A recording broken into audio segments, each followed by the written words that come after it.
Hello. Safety of spinal cord patient in the environment that they have been served in.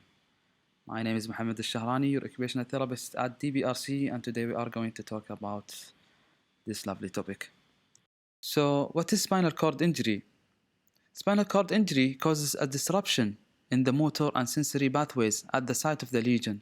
Since the nerve roots are segmental, a thorough evaluation of motor and sensory function can identify the level of lesion. And because my topic is speaking about safety, I should mention the goal of the rehab team with all of these points in a quick way. And speaking about safety, patient identification is very important part. Get your patient name, medical record number, and the date of birth. And if you saw the yellow band, please know and remember that your patient is a high risk of fall. The patient safety international goals are identifying patient correctly, improve effective communication, improve the safety of high alert medication, ensure correct site, procedures, or correct patient surgery, reduce the risk of health care associated infection, and reduce the risk of patient harm resulting from falls. Respiration. In lesions above C4, damage to the phrenic nerve results in partial or complete paralysis of the diaphragm. These patients require ventilator supports, and the role of the rehab team will be achieve adequate bronchial hygiene and to facilitate good breathing at rest and during activities. Autonomic dysreflexia. A sudden dangerous increase in blood pressure and life-threatening complication associated with the lesion at the T6 level or above. And the prevention of that is the regular bladder emptying at routine times. Ensure regular bowel routine is maintained with a medication and digital stimulation, good pressure relief such as air mattresses, loose clothing, monitor cuts, and ensure good pain control. Orthostatic hypotension or postural hypotension is a sudden drop in blood pressure occurring when person assumes an upright position, most common in patients with lesion at the T6 level and above, and it's most common with the patient who are staying long in the bed. The role of the rehab team will be caution when setting up the patient by having the patient move slowly and in stages and letting the blood pressure adjust to the change. Elevating the bed using a tilt table or using a reclining wheelchair can accomplish this. The pressure ulcers are a common problem for the patient of the spinal cord injuries, and the role of the rehab team are to make sure that the area must be inspected daily. Bed-bound patients must change their position every 2 hours, and the wheelchair-bound must relieve pressure on their buttocks every 1 hour. The role of rehab team with the bowel and bladder is to allow the person to develop an elimination routine that supports health, reduces potential complication, and allows freedom to engage in life roles without disruption. Common bladder practice include use of either intermittent catheterization or reflex voiding. Temperature regulation. Many people with the spinal cord injury cannot regulate body temperature, which can lead to hypothermia or heat stroke. And due to the decreased sensation, patient may become severely sunburned. Education in importance of natural temperature and the prevention of skin exposure to sun and severe temperature. 65% of individuals with spinal cord injury report having pain. People with spinal cord injury demonstrate activity limitation and lack of participation and depression due to pain. The role of rehab team is through evaluation is pain management.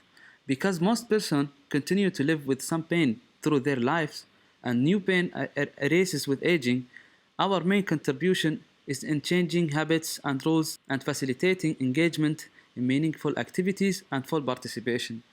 Factors that contribute fatigue: psychological, like environment and psychological factors; physical factors, like prolonged sitting and prolonged bed rest and medication; restless night interrupted by hospital routine.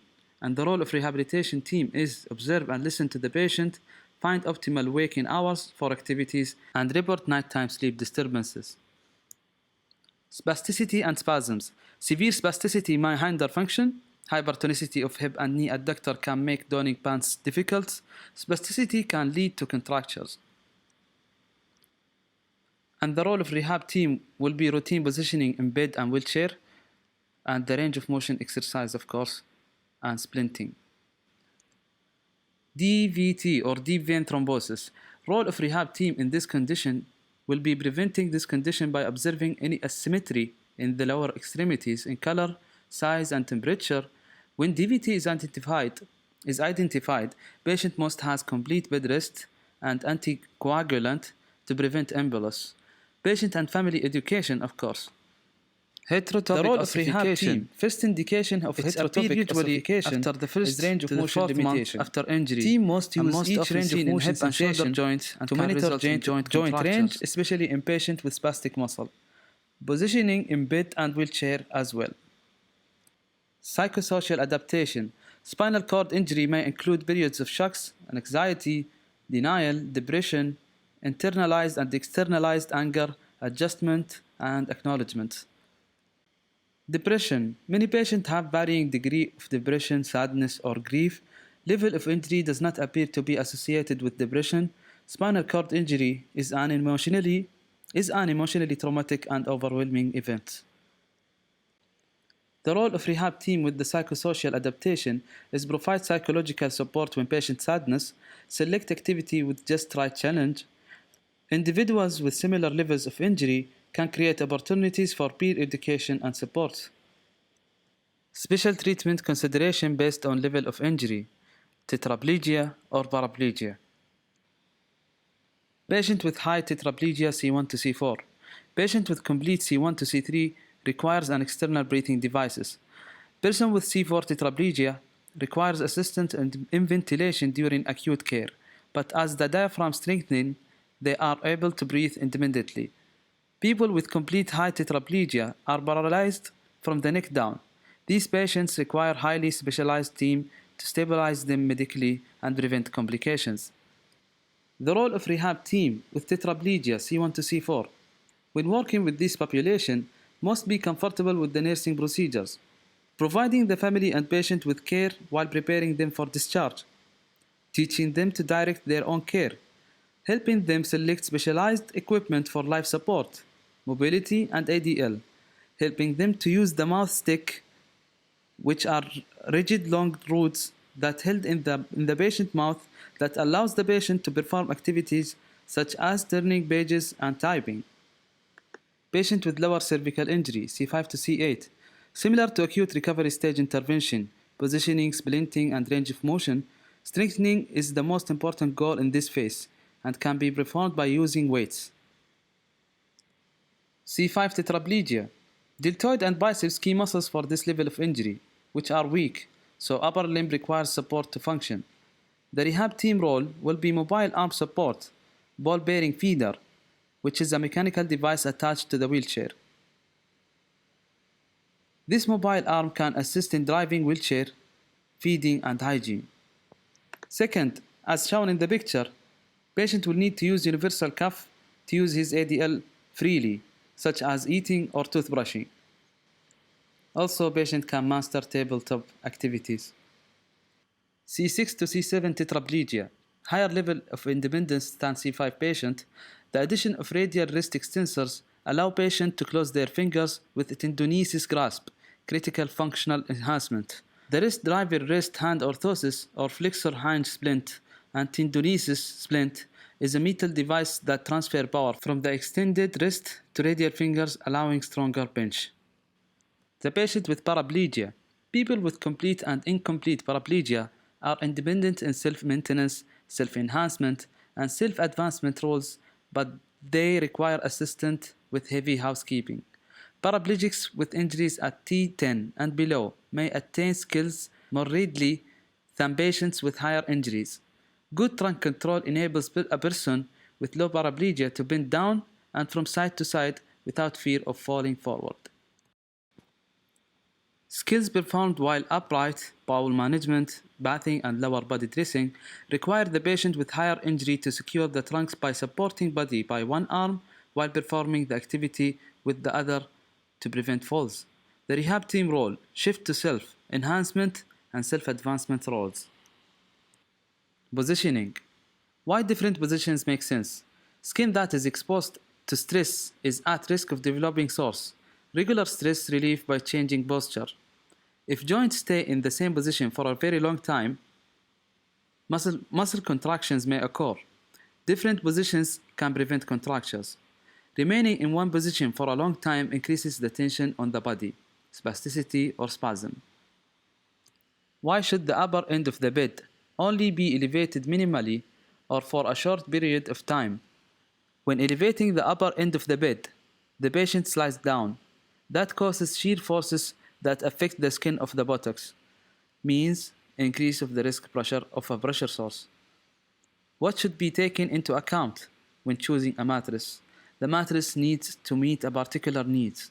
The mattress needs to be a solid edge to ensure safe transferring. Soft mattresses make mobilization and repositioning more difficult. The bed positioning of supine for the patient, which is used for acute and subacute cases, and it's to prevent any movement and further injury, and used with padded cervical collar, and must be log rolled without allowing any twisting or bending movements. Prone position is contraindicated for supine problems. The pull of the gravity of the trunk when the patient lies prone produces marked lordosis of the spine. Prone position should be only used when the client's back is correctly aligned, which is not good for acute and subacute cases. The prone position with the chronic cases, as shown in the picture. Just keep in mind to monitor breathing when positioning people with quadriplegia, and it can go up to several hours. The lateral position will reduce pressure on the thighs, shoulders, also lower back, and it will go up to several hours, and the material used will be positioning roll, pillows, and also towels as well. Extended position. It aims to reduce the tension of the body, but always remember, the upper part of the body is opposite the bent knees. The frequency of repositioning will be from 5 to 10 minutes on each side in preparation for personal care, transferring, etc. And you can use it with only a pillow. Frog leg, cross-legged position. It aims to reduce spasm or spasticity. Remember, support legs in order to avoid additional tension. Elevation of torso leads to further relaxation. But keep in mind, shear forces risk of pressure source. Check always the knees, feet, buttocks, etc. for the area of the pressure source. Frequency of repositioning 30 minutes to 2 hours. You will need only positioning roll, pillows, towels. For the wheelchair positioning, you will always need to keep in mind the left picture, the 3 line of alignment, hips, shoulders, and the spine. The poor posture will come from thoracic scoliosis, lumbar scoliosis, or thoracolumbar scoliosis. On the left side, you will see the perfect positioning example. Spine are straight, knees are straight and together, not higher than the hip or lower. And also the ears and shoulders are in one level. And this is the perfect posture. On the right side, you will find the opposite of all of that. Use your both thumbs always at the front of the patient pelvis to make it straight, as shown in the picture on the left. Discharge planning. Start at the initial date of injury. Communication is key in the discharge process. Early referral notification, team care planning, adjuster involvement, case management. Have a goal for the injured worker and a plan that you can execute. You always need to expect the unexpected. Equipment considerations will usually go on the patient needs, but usually wheelchairs are common between 3. Quickie 2 with tapered front end, titanium wheelchairs, A4 GPS. For the power wheelchair, it comes with the front wheel, rear wheel, mid wheel, tilt and recline, or the standard seating. The wheelchair cushions is really important to prevent the brachial ulcers, and it will come on 3 types: essential, Rojo 2, 3, 4, or J seat and back. The wheelchair accessories are a lot, but the common is headrests, lateral supports, cloth guards, seat belts, leg straps, backpacks, seat backs, autobock arms. Patient beds will come 2 types: hospital beds, which are full electric, bed raise and trapeze, overbed table, or adjustable beds, standard versus fall, queen versus king. The third choice will be the air beds, which has low air loss for pressure relief, overlay mattress to prevent the pressure source, of course. Bath aids. Patient can have upon discharge a standard commode versus drop arm commode, transfer bench versus shower chair, or elevated toilet seat, or rolling rehab shower chair or commode chair, or handheld shower unit with diverter valve or long handheld sponge. Patient will also have the recommendation to install one lifter that fits his needs, which comes in a car or a fan or a truck. Patient will also have the home modification assessment and recommendations, and for the bathroom usually the modification will be roll under the sink, roll in shower, and door widening. And let us not forget the ramping system, which is make it easier for the patient to transfer and mobilize independently, which comes in 3 types: cement, aluminum, or wood, and everyone has his own specification and benefits. Depends on the patient budget and needs. Patient also can stabilize or install an elevator inside or outside the house to serve his needs. And by reaching here, I can tell you guys that we finished this lecture. I hope it was very simple and easy and delicious to eat. Safety of the spinal cord injury patient is actually a big topic. I tried to make it short as much as I can. I hope you enjoyed, and I hope you have a good day. Enjoy.